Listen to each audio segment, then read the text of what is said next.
पिछले दिनों भारी बारिश के चलते महाराष्ट्र में फसलों को बड़े पैमाने पर नुकसान पहुंचा है। महाराष्ट्र के कृषि मंत्री के अनुसार बारिश से लगभग 1.5 करोड़ एकड़ क्षेत्रफल की फसल खराब हो गई है।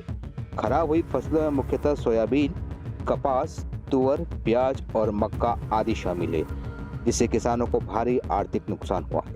सितंबर और अक्टूबर 2025 में हुई भारी बारिश और बाढ़ से विदर्भ, मराठवाड़ा, पश्चिमी महाराष्ट्र सहित कई जिलों में लाखों हेक्टेयर भूमि पर खड़ी फसलें सड़ गई हैं। वैसे राज्य सरकार ने राहत के तौर पर किसानों को वित्तीय सहायता देने की प्रक्रिया शुरू की है, लेकिन जमीनी स्तर पर किसानों में सरकार के प्रति गुस्सा ही नजर आ रहा है। बारिश से फसलों को हुए नुकसान का जमीनी जायजा लेने के लिए commoditiescontrol.com की टीम विदर्भ क्षेत्र का दौरा कर सच्चाई का पता लगाने का प्रयास कर रही है। विदर्भ क्षेत्र महाराष्ट्र राज्य के पूर्वी हिस्से में स्थित एक प्रमुख भाग है। इसमें नागपुर और अमरावती संभाग के तहत कुल 11 जिले आते हैं। नागपुर संभाग में नागपुर, वर्धा, भंडारा, गोंदिया, चंद्रपुर, गढ़चिरौली जिले शामिल हैं, जबकि अमरावती संभाग में अमरावती, अकोला, बुल्ढाना, यवतमाल और वाशिम जिले शामिल हैं। इस वक्त मैं विदर्भ के खामगांव क्षेत्र में तुअर की खेतों में आया हूँ और यहाँ पर हम जो स्थिति देख रहे हैं तुअर की, वह इस प्रकार से है कि फिलहाल जो है तुअर में कुछ कुछ जगह पर जो है तुअर के पौधे सूखते दिखाई दे रहे हैं और इनमें एक रोग लग गया है, जिसके कारण पौधे सूख रहे हैं। यदि इसी स्थिति से पौधे सूखते गए तो उत्पादन जो है निश्चित रूप से 20 से 25% कम हो सकता है। कुछ किसानों का तो कहना है कि यदि यही रफ्तार रही तो उत्पादन 50% या उससे भी कम होने की आशंका बनी हुई है। commoditiescontrol.com की टीम ने अपने दौरे की शुरुआत बुल्ढाना जिले के खामगांव तहसील से की। पहले दिन बुल्ढाना और अकोला जिले को कवर किया गया। दोनों जिलों में तुअर 30% और सोयाबीन की फसल 40% बर्बाद होने की बात सामने आई है। वहीं इस क्षेत्र के कपास उत्पादक किसानों की आंखों में भी आंसू दिखाई दे रहे हैं। यहाँ कपास को भी 30% नुकसान हुआ है। उड़द में भी नुकसान नजर आ रहा है। अकोला कृषि विभाग के अनुसार जिले में अतिवृष्टि से 1,06,649 हेक्टेयर क्षेत्रफल में लगी फसलों को नुकसान पहुंचा है। इस नुकसान में सोयाबीन का क्षेत्रफल 46,432 हेक्टेयर का है, वहीं 47,409 हेक्टेयर में लगी कपास को नुकसान पहुंचा है, जबकि 11,611 हेक्टेयर क्षेत्रफल में लगी तुअर की फसल बारिश से खराब हुई है। बुल्ढाना जिले में खामगांव सहित 13 तहसील है, जहां 64,682 हेक्टेयर क्षेत्र में लगी फसलों को नुकसान हुआ है। नमस्कार, इस वक्त हम महाराष्ट्र के विदर्भ क्षेत्र के खामगांव क्षेत्र में हैं। यहाँ पर हम फसलों की स्थिति का जायजा लेने आए हैं और वर्तमान में हम एक सोयाबीन के खेत में आए हैं। फिलहाल तो सोयाबीन की स्थिति ठीक ठाक दिखाई दे रही है यहाँ पर, क्योंकि इस क्षेत्र में बारिश थोड़ी कम हुई है। हालांकि जो किसान हैं उनका कहना है कि पिछले बार उन्होंने तुअर बोया था, जो कि भारी बारिश से खराब हो गया है। इस बार उन्होंने तुअर नहीं बोया है, उसके बदले सोयाबीन बोया है।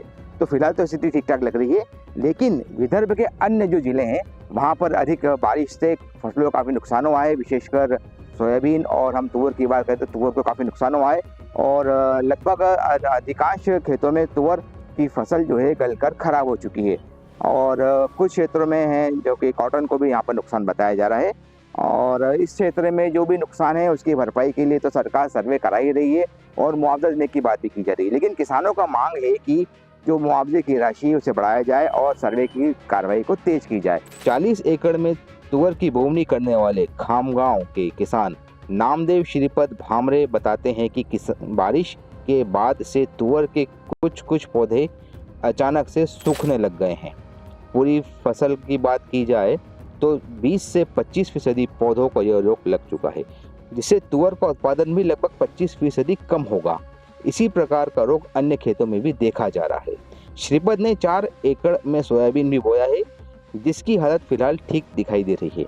श्रीपद कहते हैं कि अभी तो बारिश से सोयाबीन को कोई नुकसान नहीं हुआ है, लेकिन यदि सोयाबीन काटने के समय बारिश आती है तो सोयाबीन भी खराब हो जाएगा।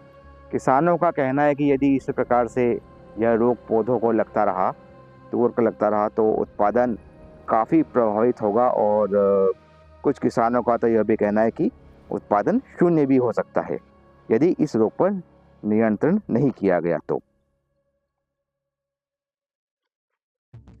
commoditycontrol.com के लिए सचिन डागा विदर्भ से। इस बार सोयाबीन की फसल में दाना छोटा होने के कारण जितना उपज आना चाहिए उतना नहीं आएगा और न माल के अंदर में वजन आएगा उतना। माल बहुत ज़्यादा छोटा है, इसी के लिए रेट भी थोड़ा कम होने के गुंजाइश है।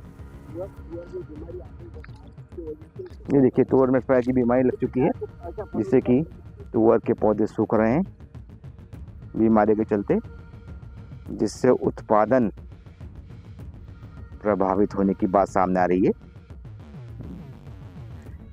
इस बार तुअर की बुआई भी 10 से 15 दिन लेट हुई थी, जिसके चलते नई तुअर जो है बाजार में लगभग 20 दिन देर से पहुंचेगी।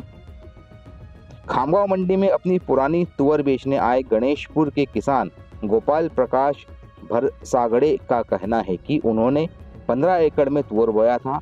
पानी ज़्यादा गिरने से 50% तुअर खराब हो गई। क्या स्थिति है तुअर की? ये पानी के वजह से जरा तुअर खराब हो गई, बोले तो 50% खराब हो गई। 50% तुअर खराब हो गया। हाँ, फसल उत्पादन नहीं होगा नहीं 50 तक तो मुआवजा और सर्वे कुछ हुआ है सरकार की तरफ से? नहीं, सरकार से सर्वे कुछ भी नहीं हुआ। सरकार ने सर्वे करना है पर सरकार कुछ भी नहीं है। गोपाल ने कपास भी बोया था, वह भी आधा खराब हो गया है। गोपाल ने के आसपास के खेतों में भी फसल खराब हो गई है। जागुना गांव के किसान शशिकांत हरमरकर ने 5 एकड़ में सोयाबीन बोया था। उनका 2 एकड़ में लगा सोयाबीन पूरी तरह खराब हो गया है। 5 एकड़ में सोयाबीन बोया था, 2 एकड़ खराब हो गए। शशिकांत कहते हैं कि 40% फसल खराब हो गई है और सरकार से जो मुआवजा मिल रहा है वह ऊंट के मुंह में जीरे के समान है। इस क्षेत्र के ज्वार उत्पादक किसान भी नेफेड द्वारा अचानक खरीदी बंद करने से काफी नाराज दिखाई दे रहे हैं। शेगांव चिंचोली के किसान उमेश ठेंगे कहते हैं कि उन्होंने 5 एकड़ में ज्वार बोया था। लगभग 60 क्विंटल का उत्पादन हुआ है, लेकिन नेफेड ने अचानक खरीदी बंद कर दी, जिसके चलते उन्हें मंडी में व्यापारियों को काफ़ी कम दाम पर अपना ज्वार बेचना पड़ रहा है। ज्वार का MSP 3371 रुपये प्रति क्विंटल तय है, जबकि मंडी में 1700 से 1750 रुपये प्रति क्विंटल का भाव व्यापारियों द्वारा बोला जा रहा है, जो कि लगभग आधा ही है। खामगांव के व्यापारी मुरलीधर उपाध्याय का कहना है कि बारिश से संपूर्ण विदर्भ क्षेत्र को नुकसान देखा जा रहा है। कर्नाटक का सुनने में आ रहा है कि काफी नुकसान है, मराठवाड़ा में काफी नुकसान है। Average all and average Maharashtra and Karnataka में तुअर में 25 से 30% का नुकसान बता रहे हैं तुअर की फसल। हाँ, और सोयाबीन में भी 20 से 25% का नुकसान बता रहे हैं। कहीं मराठवाड़ा में कहीं नांदेड़ और धाराशिव और सोलापुर लाइन में 50% तक के सोयाबीन में नुकसान बता रहे हैं। तो ये सब चीजें देखते हुए साइकोलॉजिकल थोड़ा सा बाजार इसमें अप करें। तुअर, सोयाबीन और कपास को अधिक नुकसान पहुंचा है। इसका असर आने वाले समय में फसलों की कीमत पर निश्चित तौर पर देखा जाएगा। मुरलीधर ने घरेलू किसानों और व्यापारियों को संकट से उभारने के लिए विदेश से आयात किए जाने वाले दलहनों पर तुरंत प्रभाव से रोक लगाने की मांग की है। अकोला स्थित आशीष कॉरपोरेशन के संचालक संदीप जोगनदन का कहना है कि तुअर, सोयाबीन और कपास में काफी नुकसान देखा जा रहा है।